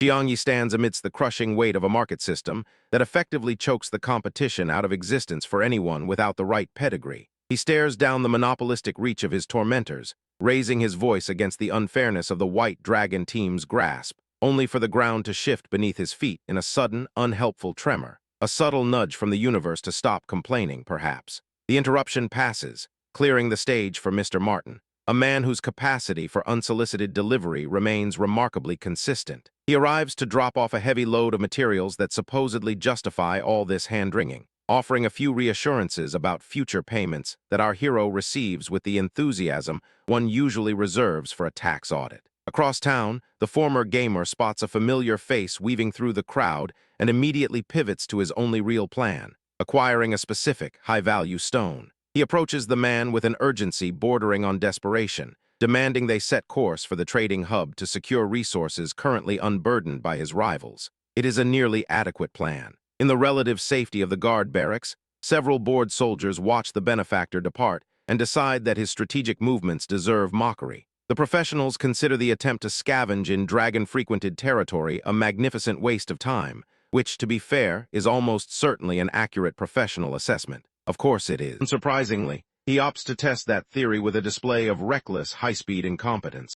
Our hero hurtles toward the mine perimeter in a vehicle that relies more on glowing wheel bravado than standard engineering protocols. The armored guards stationed there look less concerned with regulations and more preoccupied with the impending threat of being run over. He informs his companions that their current velocity is insufficient, accelerating further with the unwavering confidence of a man who mistakes momentum for a safety plan. He intends to reach a stranded forgery expert before the situation devolves into a catastrophe, operating on the theory that physics will simply respect his schedule. Meanwhile, the expert in question, Mr. Martin, strolls up to the mine entrance with the air of a tenured professor dropping by for a surprise inspection, blissfully indifferent to the territorial anxiety of the armed guards currently blocking his path. The soldiers attempt to cite prohibitions imposed by the Purple Dragon group, but the teacher dismisses their bureaucratic concerns as mere background noise. He insists on his immediate passage, and with a collective shrug, the guards vacate the entrance, favoring an empty doorway over an argument. Inside, the cavernous interior is lit by a flickering beam as he meticulously catalogs the mineral deposits lining the walls. It is an unnaturally quiet environment, which in these parts is rarely an indication of peace and almost always a precursor to sudden, loud developments. The man notes how easily the high-grade materials yield to his tools, naively assuming the local ecosystem is as docile as the gatekeepers he left behind. The illusion of safety shatters instantly when a series of jarring vibrations ripples through the shaft, turning his leisurely mining trip into a frantic retreat. A massive ground dragon emerges from the gloom, its neon green eyes illuminating a path now effectively blocked by scales and predatory intent. The forging syllabus, it seems, neglected to include a chapter on managing massive apex predators. Back at the cave mouth, a green-haired boy identifies the site while his cohort, Isabella, leans against the frame. She appears to be held together by little more than hope and habit, evidently finding the prospect of a dark, damp tunnel less than inspiring. Our protagonist checks on his ailing companion, while their loud-mouthed ally, Yabe, boasts that these subterranean monsters are essentially a regional delicacy for his home tribe. It is a bold statement, delivered with absolute certainty by someone who has yet to face anything more aggressive than a stiff breeze. The group abandons all pretense of tactical caution, charging into the dust-choked tunnel with a chaotic lack of refinement. They move with the urgency of a collapsing roof, apparently assuming that speed remains a viable substitute for stealth. Just as the situation threatens to become genuinely dire, the educator wanders back out of the smog. He is pushing a cart laden with blue crystals and hauling a peculiar, steam-venting device that looks like a prototype from a deranged chef's kitchen, looking surprisingly pleased with himself. The student cannot resist inquiring about the humming, smoking contraption. The teacher explains it is a dwarven steam ejector, a tidy tool designed to make life miserable for small fry monsters, proving that professional curiosity can occasionally produce rather aggressive results. Unfortunately for Xiang Yi, the luxury of silence is about to be violently revoked. Xiang Yi stands amidst the quiet tree line, scanning the horizon as a legion of armored figures manifests out of the thin mountain air. It is not exactly the leisurely mountain stroll he had initially set out to accomplish. Naturally, a familiar ally known as Martin steps forward, his voice tight with the frustration of someone who has suddenly realized the local market is rigged in favor of the biggest guy with the sharpest stick. The man wonders if property prices ever collapsed this quickly in his previous life, finding the current economic extortion remarkably similar to his own past mistakes. A suspicious character, identified as Yalu, looms over the group, explaining in exhaustive detail how the entire supply chain is now a personal extension of his own wallet. Our hero decides that diplomacy has officially hit a dead end, considering a trip to reach out to the subterranean specialists who might actually value a fair trade. He steps into the light, his voice sharp enough to cut through the mountain wind as he systematically tears apart every lie the opposing group has been peddling. The leader of the opposition listens for a moment before deciding that the most efficient economic policy is simply to wipe every inconvenient witness off the map. Of course he does. The heavy, unvarnished culpability of a man who fears his actions have just doomed everyone he values clouds the Allies' face. Despite the very real threat of annihilation, the students stand their ground, refusing to leave their teacher behind as they prepare to trade their books for a much messier, more practical form of education. The air instantly turns electric as our protagonist signals the start of the formation, turning a group of scholars into a front line that is surprisingly capable of handling incoming steel. There is no time for grand speeches or tactical hand-wringing when a blade is currently aiming for one's throat. Quite. Isabella blurts into the fray with all the grace of a hurricane, her sword making short, permanent work of the incoming armor. Nearby, a blue-haired fighter charges a luminous energy within his own torso, a technique that is rarely a sign of good health for anyone on the receiving end. The re-enlisted ally completes the ensemble by introducing his opponents to the wonders of heavy artillery, turning the battlefield into a lesson in high-speed physics.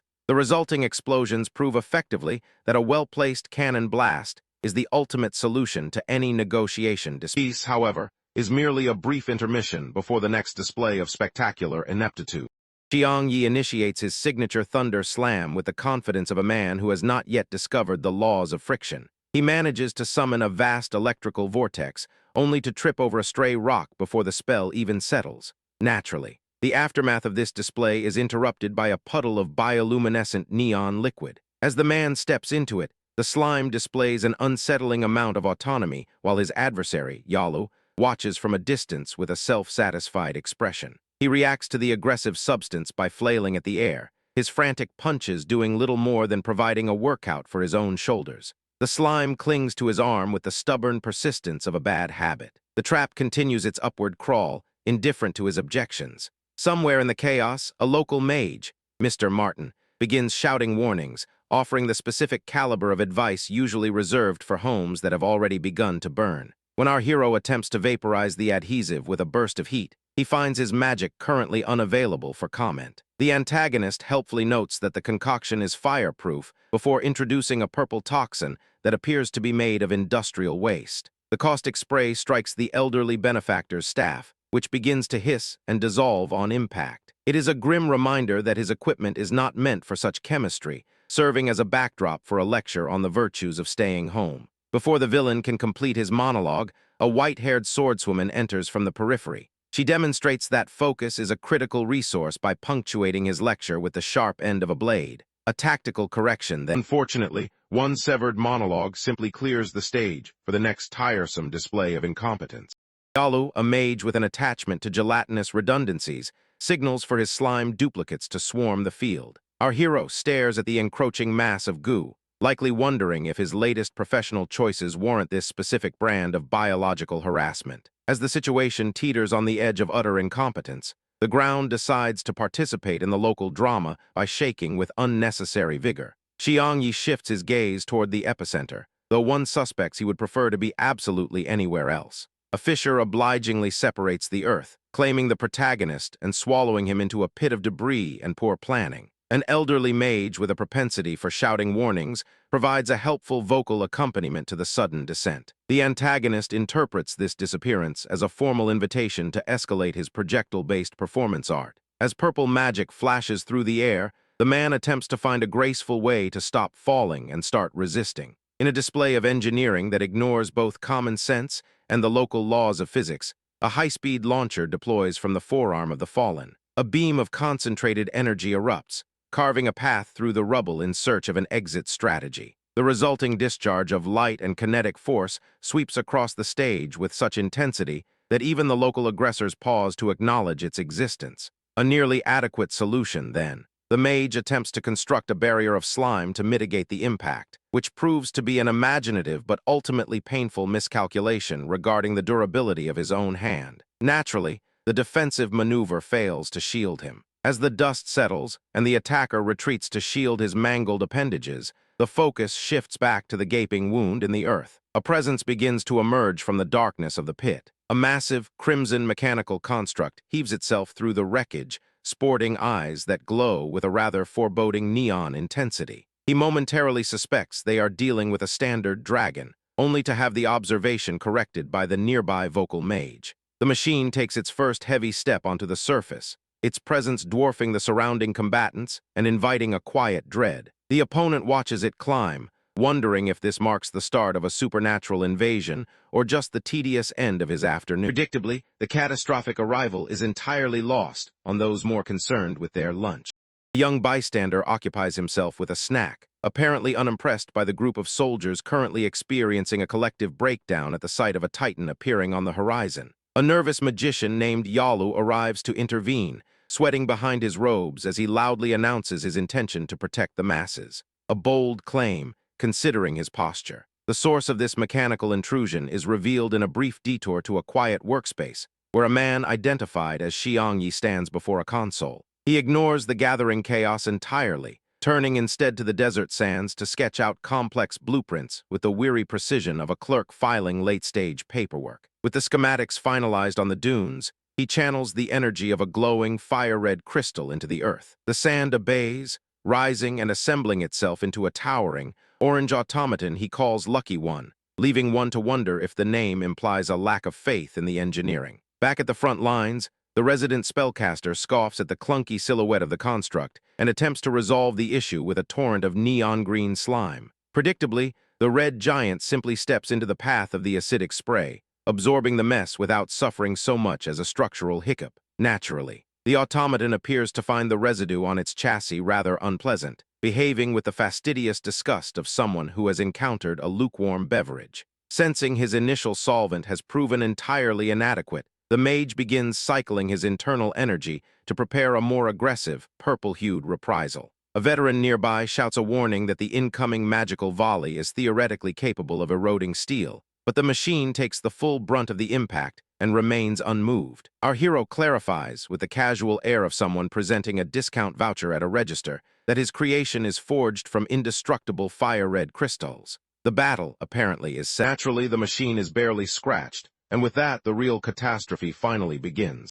A man who specializes in mechanical catastrophes maneuvers his crimson crystal machine through the fray. Soldiers scatter like autumn leaves in a gale as the construct barrels past them, leaving the unfortunate officer Yalu to confront the sudden, jarring reality of being entirely outmatched. Naturally, the young man with the striking purple eyes engages in what can only be described as a frantic, high-stakes negotiation, while the captured official waits in the uncomfortable grip of a metal limb. It seems the question of securing their services is less about tactical necessity and entirely about who has more coin to spare. Across the city, in the gilded comfort of the royal palace, the atmosphere is markedly less hazardous. The humbled captive stands trembling while his betters, team leader Sato and the royal Tal's Bush, share a glass of wine to discuss the delicate, lucrative business of ruling without actually doing any useful work. The royals lounge with the air of men who have never encountered a problem they could not solve by throwing someone else's money at it. Beneath their gaze, the team leader signals for his underlings to fetch the tribute, clearly eager to demonstrate that embezzlement is a perfectly valid fiscal policy. As a chest of gold coins is pried open to reveal the fruits of their local exploitation, the royal inspects the hall with the sour face of a man finding a single hair in his soup. Beneath that icy stare, his subordinate offers a frantic assurance that not a single copper has gone missing, which is a claim that convinces precisely no one. The conspirators conclude their audit with the sort of strategic foresight that typically precedes a public uprising. They settle on a five-fold price increase for the common folk, treating the total financial ruin of their subjects as nothing more than a minor administrative adjustment to their quarterly earnings. Efficiency at its finest. This casual planning is shattered when a guard bursts in with the news that a group of students and their mentor, Martin, have successfully secured a cache of valuable alloy stones. The team leader goes pale, the blood draining from his face, as he realizes the tactical equilibrium he has been banking on has just been tossed out a very high window. Meanwhile, back at the West Gate, the Demon Queen Isabella and her companions arrive in a vehicle that looks entirely too grounded for the day's events. The purple-eyed youth glances at the unusually thick wall of security, realizing that their return to the city is going to be about as subtle as a landslide at a tea party. Predictably, the attempt at discretion ends before it truly begins.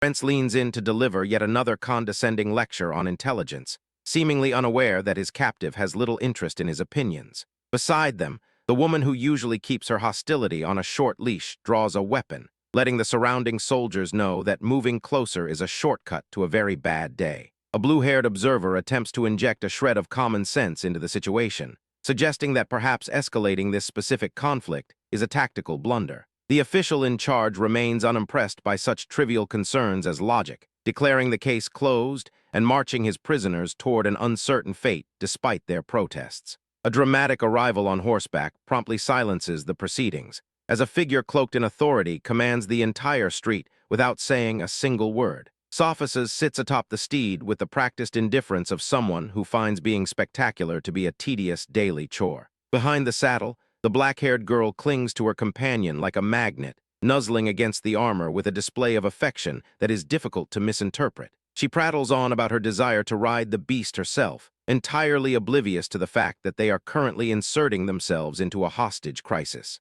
The arrogant noble attempts to cite local jurisdiction, as if a border line is going to stop someone with actual clout from doing whatever they please. He learns quickly that the mandate for this detention comes directly from the top, effectively vaporizing his authority in a matter of seconds. Naturally, Barry steps into the frame, his presence alone serving as a cold bucket of water on the noble's fiery ego. He points out, with the weary precision of a teacher scolding a failing student, that the man currently barking orders has utterly forgotten his proper place in the world. The royal uncle decides to end the debate by bathing the area in a crushing wave of violet magical pressure, a classic display of overwhelming force that renders further arguing impossible. The official chokes on the sudden weight of the atmosphere, visibly straining to maintain his dignity while being pinned down by nothing more than pure, concentrated intimidation. It ends, as these things often do, with the former bully collapsing to his knees to offer a desperate, stuttering apology for his lack of foresight. Watching from the sidelines,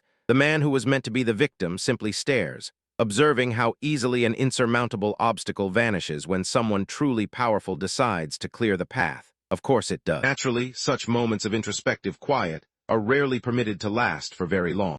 Prince expresses relief at the sudden return of his comrade, launching into a verbose lecture about his own formidable power that leaves the surrounding audience entirely unimpressed. An aggressive female instructor arrives to discipline the truant for skipping class, while the ever-eager Sophas hangs back, hoping someone might bother to finally put him in detention. Naturally, as the afternoon light softens into shades of gold, Yibei steps outside and rests a steadying hand on our hero's head. She pauses, her expression searching for the fleeting promise that he intends to survive the days ahead. He reddens, offering a promise that seems less a strategy and more an impulsive reaction to an awkward moment. Of course it does. A girl in a distinct witch's hat arrives to announce their selection for a forthcoming royal celebration. The discussion is cut short when the teacher snaps forward, insisting with absolute rigidity that their most competent swordsman must represent the Academy's fighting department. rather than the magic contingent. Conflicting interests soon collide when a student in a blue uniform corners the confused candidate,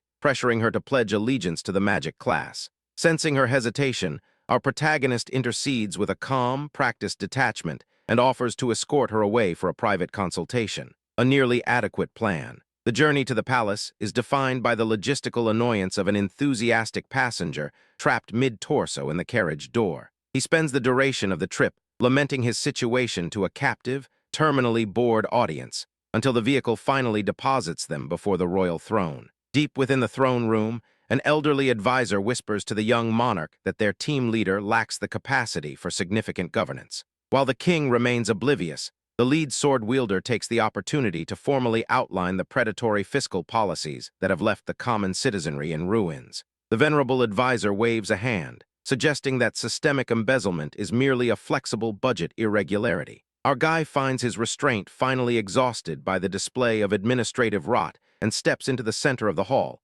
loudly cataloging his visceral disdain for the greedy hands at work. The chamber grows heavy as a massive figure descends the staircase with the inevitability of a collapsing ceiling. The man catches sight of the gargantuan Barry and immediately pivots into a state of ungraceful panic, mourning the sudden tactical disaster he has just invited into the room. An ordinary Tuesday, an ordinary afternoon, however, rarely allows for such peaceful negotiations to conclude without incident.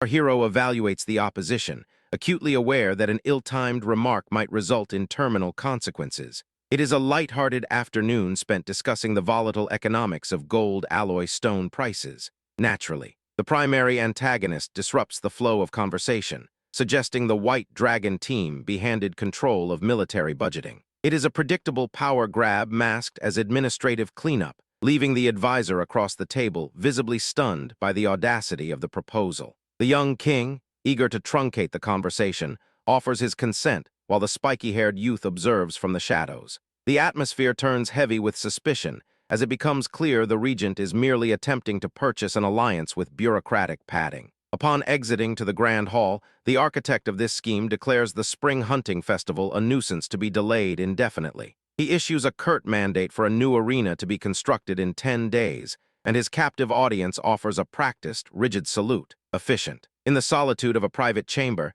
the politician cornered the general, mocking him for squandering his distinct tactical talents on the menial duties of a mere royal escort. He suggests that such refined lethality was meant for the battlefield, and his blade has grown far too dull for comfort. The soldier remains remarkably composed, countering that his presence near the throne is the only thing preventing the ruler from falling under the influence of a manipulative guardian. Their disagreement shifts from a professional quarrel into a fundamental dispute over exactly who possesses the moral standing to govern. A spirited exchange, all things considered. What served as a verbal fencing match instantly descends into violence as he draws his steel and demands the truth regarding his father's final days. The strike arrives with a decade of frustration condensed into a single, precise arc of cold metal. A chaotic skirmish erupts, sending bystanders scrambling for cover as the corridor turns into a theater of clashing blades. The spiky-haired observer beats a quick retreat, having correctly identified the proximity of a political meltdown as a poor setting for professional growth. Of course he does. He manages to find quiet, though it proves to be merely a different sort of theater. The bedroom serves as an impromptu stage for a monologue, with Isabella holding a blade rather too large for the room's decor while watching her classmate, Rents, remain slumped in a heap of self-pity. When the nobleman is asked to account for his dismal mood, he merely offers a dismissive wave, firmly choosing the comfort of his own despondency over anything resembling a constructive conversation. A productive start, clearly. Suddenly, the young man pivots from silent wallowing to an erratic, high-spirited lecture on his personal ideals, his voice straining to project a confidence that lacks any foundation in the physical world. His companion reaches a definitive limit with this display. She sheds her composure to reveal predatory red eyes, and an aura suggesting a violent, permanent correction to his behavioral patterns is imminent. The resulting shift sends our hero scrambling backward, his face a vivid portrait of absolute, unadulterated terror, as the realization settles in that he has pushed his luck precisely one comment too far. We transition from those cramped quarters to the vast, cold stone of the royal castle, standing as a silent, monolithic reminder that political instability is the only reliable feature of the landscape. The scene shifts to a sun-drenched graveyard, a place of quiet gravity where the group, led by a scarred military official, gathers to memorialize the late Gyuro Dita. Between grim reflections on the fallen commander's legacy, the assembly settles on a consensus. The only viable path forward involves pledging absolute, unyielding support to the vengeance-driven Sophists. Discussion turns to the regent's historical efforts against the Demon King, delivered with the weary, detached tone one might use to report on a mild weather disturbance. The blue-haired associate then pivots to his own background, explaining that the man who raised him was merely an adoptive guardian who rescued him from a period of dire hardship, a revelation that retroactively explains his entire, rigid worldview. The narrative fractures into a memory of an idyllic southern hamlet, rendered in the soft, saturated hues of a childhood bliss that is visibly approaching its expiration date. Tranquility evaporates entirely as a swarm of mounted bandits descends, forcing the quiet laborer to abandon his tools and pick up a weapon, trading his agricultural life for a futile, frantic struggle to keep the encroaching fire at bay. Predictably, the fire that consumes his home serves as the only real education she ever receives. Sophists began her military journey amidst the smoke of a burning village, forced to kneel beside her father's remains while soldiers scoured the area for survivors. Joining an army that prioritized efficiency over sentiment, one naturally learns early on that personal tragedy is rarely considered a valid excuse for tardiness. Years later, the girl finds herself a seasoned frontline fighter, standing within the cramped, sterile confines of a field tent. A senior commander surveys the remnants of her squad, paying little mind to the dying man at her feet who is currently requesting a swift end to his misery that the overworked medical team refuses to provide. Without wasting effort on a sermon or waiting for a medic who isn't coming, the veteran resolves the issue with a single thrust of her blade. The onlookers react with the predictable, wide-eyed shock of people who prefer their uncomfortable moral dilemmas to remain unresolved. She dismissively rejects the hero label her peers are so keen to bestow, opting instead to identify as the Empire's executioner. It is a utilitarian title for a utilitarian war, serving as the necessary price for her true objective, locating her missing brother in a world that has already taken everything else. Still, duty finds a way to fill the void, regardless of how one labels the world. Xiangyi prefers his combat zones without the garnish of state-sponsored propaganda. He attempts to resign, citing a lack of interest in using the fallen for political leverage. But his superior officer views moral objections as an acute form of retirement planning. Naturally, the officer clarifies that leaving the service now is synonymous with desertion, a charge usually followed by a prompt, permanent exit from the census. He presents our hero with a fresh assignment, a tactical life sentence masquerading as patriotic duty, a nearly adequate compromise if one enjoys misery. While the man navigates his professional stagnation, the remaining team congregates near the graves of their contemporaries. They share the unsettling realization that their opposition is far better informed than anticipated. As he gazes at the horizon, their strategy appears to be a passive endurance test held until the inevitable occurs. Splendid. A woman with piercing eyes interrupts these grim deliberations, noting that blind hope is rarely found in any reputable military manual. Her silence, as the cold wind sweeps across the headstones, suggests that inaction is currently their primary line of defense. The group has no answer, having reached the strategic equivalent of a shrug. Beyond their reach sits a king with a particularly large red beard, occupying a throne constructed from the remains of a tiger. He receives a report regarding the previous conflict, with all the emotional investment of a man reviewing a weather forecast. One presumes these casualties are merely local statistical fluctuations to him. The monarch clears the room, leaving the stone chamber to its own heavy silence. A young woman with muted violet hair enters, her stride measured and rhythmic. She carries a heavy bag that clutters against the floor, clearly intended as a tribute, and addresses the man in the tiger-skin chair as her father. Of course she does. When he demands an account of her activities, she upends the bag, spilling a collection of severed skulls across the floor like a gruesome desk ornament. He is unimpressed, mocking her efficacy and helpfully suggesting that he might simply break her wings if she continues to be inconvenient. A charming family dynamic. The king settles the matter by handing her a document, treating her potential as an asset to be deployed rather than a person to be raised. She is officially enrolled in an archery class, tasked with haunting the halls of an academy as an undercover student. The stage is set for a quiet catastrophe, handled with the typical administrative indifference of an empire. Naturally, she barely has a moment to process the betrayal before new problems demand her attention. Martin claims the pale moon stone makes construction trivial, though clearing the old arena remains a logistical hurdle. He introduces two specialists, Yaso and MSL, who offer their services with an air of practiced confidence as they approach Xiangyi to discuss the finer points of demolition. The newcomers explain they are seasoned professionals specifically retained for high-impact architecture disposal. The lead operator greets our hero, referencing a few rumors regarding his forging skills while eyeing the job site as if it were already a pile of gravel. How quaint. Without waiting for further ceremony, the man vaults into the air to begin cycling his energy into a violent, dark vortex focused entirely on his fist. This is apparently the widely feared ancient infinite shredding technique, manifesting as a localized atmospheric catastrophe that makes for a rather unorthodox demolition procedure. Naturally, as the spinning storm of malice descends, his collaborator realizes that watching from close range might actually be a professional hazard. She promptly drops a defensive formation, summoning a glow as the shield of pursuing lightning crackles to life beneath her feet to keep the debris at bay. The vortex makes contact, and the heavy stone fortifications simply cease to be relevant as they are pulverized into fine dust. The laws of physics take a brief hiatus while the entire structure disintegrates under the sheer, unadulterated weight of the pressure. It takes less effort than a light spring cleaning. Standing in the aftermath, the blacksmith finds himself breaking a sweat while observing the clinical efficiency of a team that treats building collapse like a grocery list. His acquaintance drifts through the air with practiced ease, while the woman maintains the magical integrity of the scene with the bored detachment of a project manager checking her watch. And that's where Chapter 50 leaves us. With the arena effectively erased from existence, the question of what happens when the demolition crew inevitably gets assigned a target that doesn't have a stone foundation remains entirely open for consideration.